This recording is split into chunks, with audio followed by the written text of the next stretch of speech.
y lo tenemos esta noche con nosotros. Jorge, ¿cómo estás? Muy buenas noches.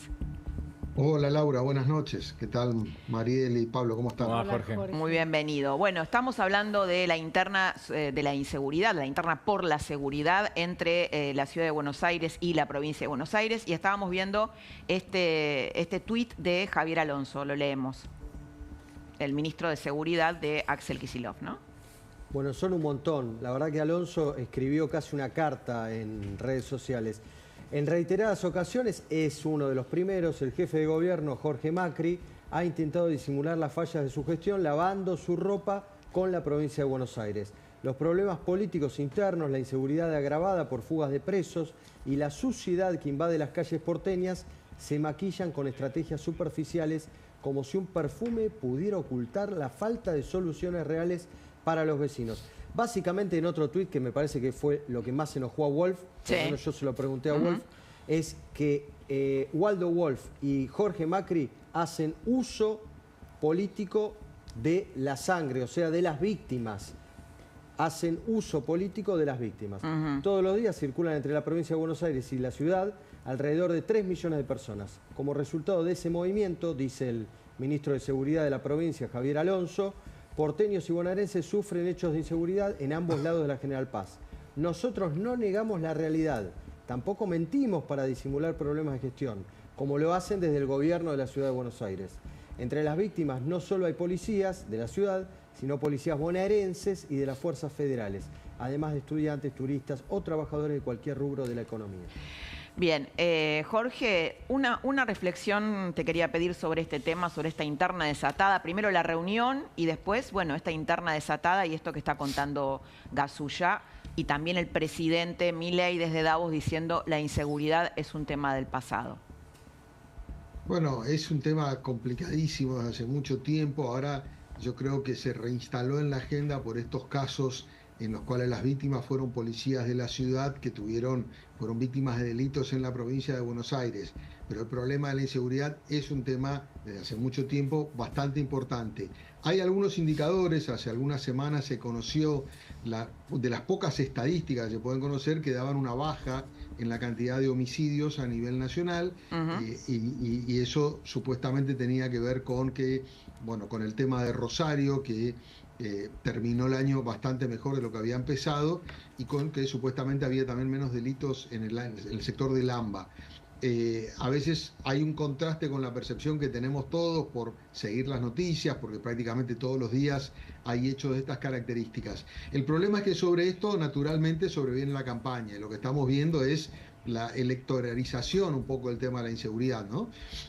Porque, bueno, Esper, como vos recién decías, Laura, quiere ser candidato y su caballito de batalla da la impresión de que va a ser la seguridad. Se corre un poco del eje porque él es economista y siempre hizo un poco el trayecto por el lado económico, pero bueno, ese andarivel hoy parece muy tomado por el propio Milei y es parte de la agenda nacional. Entonces, él encuentra allí un fleje en la cuestión de la inseguridad. Y allí hay responsabilidades compartidas claramente porque es un problema bastante complejo. Entonces, el gobierno nacional plantea la idea de que está a la baja el delito, pero fíjate que Esper sale y dice, bueno, la provincia de Buenos Aires, el gobernador tiene las manos manchadas de sangre. Entonces no está tan resuelto el tema de la inseguridad, ¿no? Me parece que allí se mezclan también los intereses particulares de los distintos actores. Y obviamente hay un déficit clarísimo en la provincia de Buenos Aires respecto a este tema. Lo hemos discutido un montón de veces en la época de Berni, ministro. Claramente no hay posibilidades, la policía bonaerense no quiere, no puede, no alcanza, pero claramente el nivel delictivo se mantiene en un nivel bastante importante. Por ahí, no para impactar en tasa de homicidios, pero sí en los hechos que vemos en las propias pantallas de la televisión todos los días, ¿no? Pablo, ustedes lo entrevistaron al ministro Waldo Wolf y él hablaba de la diferencia de formación, ¿no? Entre los policías de la ciudad y los policías de la provincia de Buenos Aires. Claro. Sí, concretamente decía Wolf que en la provincia de Buenos Aires alcanzan 8 meses para ser policía y en la ciudad de Buenos Aires para lo mismo necesitas 2 años. Esto, Jorge, que es una cuestión, porque mucho se habla de, bueno, es una cuestión ideológica, ¿no? Al kirchnerismo o a Kicillof no le interesa el tema de la... O no sé si no le interesa, pero cree que la seguridad es un tema de la derecha, o le regalan esa bandera a la derecha, cosa que no se entiende muy bien porque sus votantes padecen la inseguridad. ¿Cómo lo encuadrás vos esto, no? Y esta idea un poco de que si Axel amenaza con desdoblar las elecciones, como le dijo Cristina, mirá que se van a discutir estos temas, ¿no? Hoy en Moreno apuñalaron a un colectivero, un pasajero que subió en Moreno fue, ¿no? Porque no tenía la tarjeta SUBE y el pasajero terminó apuñalando al colectivero. Mira, Laura, voy a quizás ser un poco historicista, pero desde los orígenes del kirchnerismo, el tema de la inseguridad o el tema de la seguridad ha sido un tema tabú, porque confronta justamente con esto que vos estás planteando, que tiene que ver si la mirada garantista puede ser efectiva a la hora de reducir los delitos, con una aproximación, yo te diría, más volcada a la explicación social y al tema del acompañamiento y demás, o si efectivamente se necesita mucho más rigor en el ejercicio de la seguridad.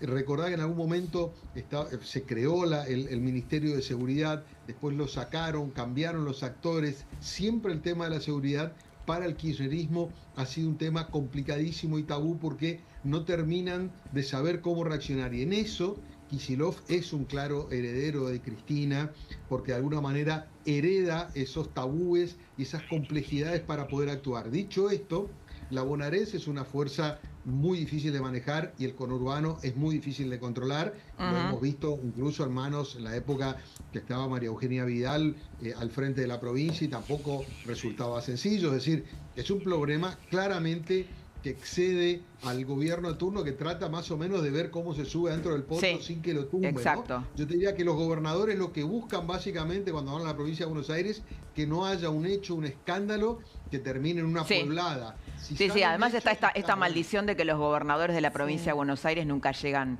a presidente, con la excepción de Duhalde, que llegó de una manera un poco, bueno, no digamos, de un poco extraña, ¿no? Quiero llevarte, y también lo quiero incorporar a Pablo, a la cumbre de Davos, donde está hoy participando el presidente Javier Milei, una reflexión sobre este tema y unas declaraciones que hizo a la agencia Bloomberg, donde dijo esto. Yo no creé la pobreza del 57%, yo la heredé, lo único que hice fue sincerarla. Es decir, y la bajé en 21 puntos a lo largo de un año. Hice un ajuste, ajusté a la política y la economía, en lugar, no solo bajamos la inflación, sino que además la economía se expandió. Por lo tanto, yo no apliqué una receta dolorosa, no solo que le devolví libertad a los argentinos, sino que además les mejoré los ingresos. Los salarios promedios en el mercado formal pasaron de $300 a $1.100. Y dado que la moneda argentina dejó de estar tan depreciada, hoy el PBI per cápita es 120% más grande. Así que los argentinos están muchísimo mejor. Por eso en este momento los niveles de aprobación de la gestión están en torno al 60% y, si las elecciones fueran hoy, nosotros sacaríamos el 50% de los votos. Por lo tanto, está teniendo un alto consenso en nuestras políticas. 60% de aprobación ganaría con el 50%, ¿verdad, Jorge, esto? Bueno, es incomprobable porque no tenemos más que las encuestas para poder verlo. Él está en un buen momento, cerró bien el 2024, está bien posicionado políticamente. Pero me gustaría volver a tu pregunta, ¿no? Respecto de qué significa nuevamente Milei en Davos, y me parece que lo más interesante es comparar con el que fue a principios del 24, porque en ese momento era solamente un personaje excéntrico que llamaba la atención, que el mundo no sabía si tomárselo en serio o no, hasta dónde podía llegar, y yo creo que hay dos diferencias muy importantes. La primera es que pasó un año de gestión y Milei tiene elementos como para dar resultados del primer año de gestión. Después podemos discutir un largo rato hasta qué punto eso es así, si es sostenible o no en el tiempo, pero lo concreto es que lleva un paquete de datos concretos para decirle a los principales líderes del mundo y empresarios: miren cómo me fue el primer año. Ustedes que el año pasado no sabían de qué no me creía, ¿no? Fíjense, ¿no? Sí. Y además... Sí, Sí, Pablo. lo segundo, Sí. y con Sí, sí. esto ya libero, Sí. es el tema que él viene, que es casual, pero no tanto, viene de la asunción de Trump, es decir, viene Claro, con la espalda claro. de Trump, ¿no? Que me parece que es un punto sustancial. Yo te diría que hoy es casi como uno de los emisarios de Trump a nivel mundial, al punto de que en el gobierno cuenta que hay gente que le transmite mensajes a Milei para A que se Milei, lo transmita sí. a Trump, ¿no? Lo contaste Claro. creo que Este, vos en una Claro. columna tuya. Claro, Sí. claro, le dan mensaje. Entonces, él llega. Eso es fíjate que el año alucinante, pasado- ¿no? Sí, todo esto era muy incierto. Él era como una especie de evangelizador en el desierto y de pronto lo tiene detrás a Trump con todo lo que ha significado el regreso a la Casa Blanca. Entonces, estamos viendo un Milei naturalmente mucho más confortable, mucho más asertivo, y queda por esperar el discurso de mañana, porque va a ser un poco el mismo escenario y situación del año pasado, donde sacudió al establishment tratándolos a todos poco menos que de comunistas empobrecedores, incluso para la socialdemocracia europea, digamos, partidos y líderes muy Sí, respetados. sí, recuerdo el año pasado también que pasó algo parecido, Por ¿no? eso, Vos, por Pablo, eso. ibas a Y él- decir algo, perdón. Sí. Decías, ibas a Sí, decir a algo, mí me Pablo. parece, estoy totalmente de acuerdo con lo que dice Jorge. Milei, a diferencia, digamos que el año pasado Milei era un tipo excéntrico, no era importante porque apenas era el presidente de la Argentina hablando en la reunión de los tipos más poderosos del planeta. Sí, acordémonos ¿no? que muchos decían no dura ni 6 meses, ¿no? Sí, además, pero la Argentina no estaba tan considerada, no era del todo, no era muy importante, queda muy lejos la Argentina de los factores de poder, y Milei llegaba desde allí a decirles de todo, a decirles que todo lo que hacían ellos estaba mal. Repito, les hablaba el presidente de un país empobrecido a los empresarios más ricos del mundo. Tan sencillo como eso. Eso es el foro de Davos. Ahora Milei va a hablar, hay que ver si es tan incendiario como el año pasado, pero ya con dos legitimidades. Un poco una legitimidad de gestión que tiene que ver con la desaceleración radical que tuvo la inflación en la Argentina en 2024. Esto es evidente Sí. y está a la vista de todo el mundo y es un elemento que le da legitimidad, hay que escucharlo de otra manera. Y la otra es la legitimidad que le dan sus amistades. Sí, sí, Porque al claro. caso Bueno, de esto que Trump, acaba de decir tenemos que Jorge, sumarle ¿no? el de Elon Musk. Nosotros, Sí. Ahora parece que es un tipo común Elon Musk para nosotros, pero es uno de los empresarios más destacados Bueno, del hoy planeta. se reunió con Mark Zuckerberg, con el Por CEO de ejemplo. Google. Hoy una empresa tecnológica anunció una inversión de $500 millones. O sea, se reunió con los grandes millonarios y trimillonarios del Laura, mundo, ¿no? me permitís agregar breve en función de lo que decía Jorge. Esto es información, como viene de la asunción de Trump, y Trump anunció que Estados Unidos se retira de la Organización Mundial de la Salud. Recuerden la crítica, por ejemplo, al gobierno argentino y de él a la OEA. Argentina evalúa retirarse de algunos organismos internacionales. Bueno, porque tanto Trump como Milei son anti-establishment, ¿no? Bueno, Jorge Liotti, te cuento, nosotros tenemos una sección todas las noches, que es el enigmático de la noche.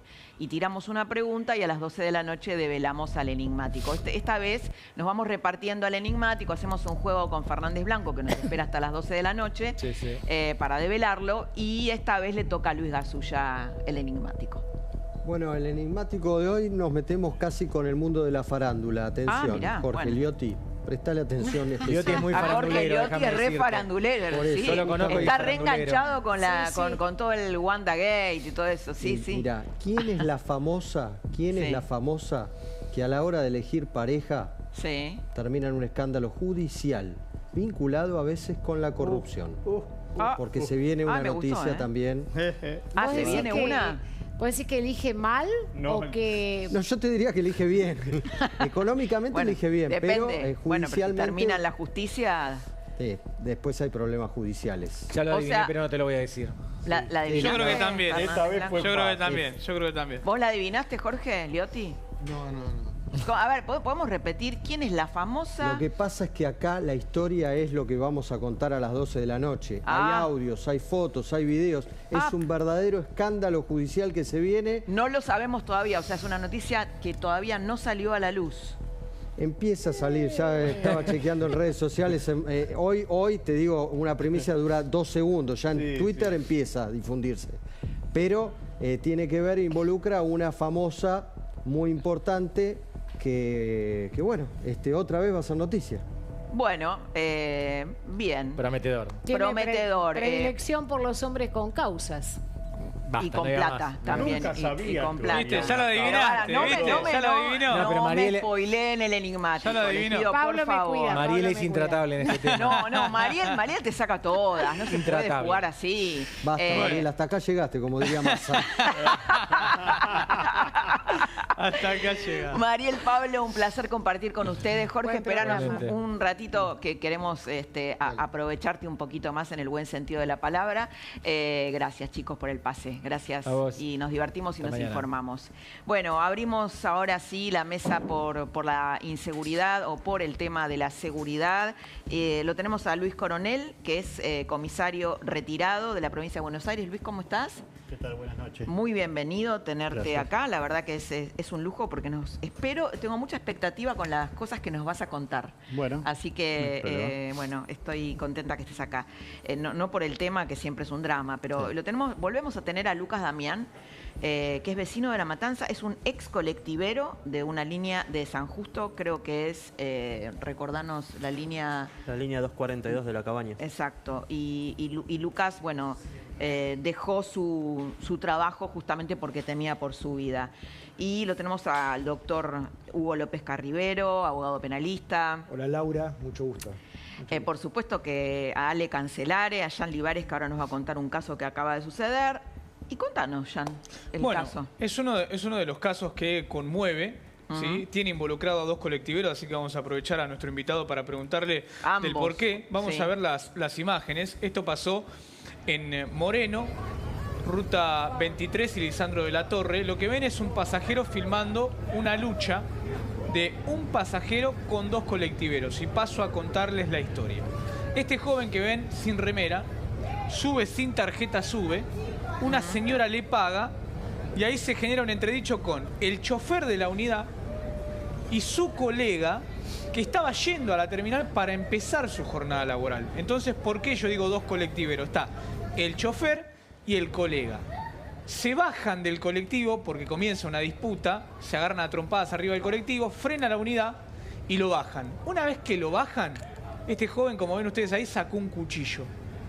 Lo cortó al chofer en el brazo derecho, por eso su compañero tuvo que tomar el mando del colectivo y llevarlo a un hospital de Moreno, pero circunstancialmente, no sé si ustedes lo llegan a ver, es un poco difícil, pero hay una persona ahí con un arma. ¿Ven la espalda? Ahí se ve cómo tiene un arma. No se sabe si es un policía, no se sabe si es una persona que estaba armada y lo quiso apaciguar, pero ven, ahí está claro.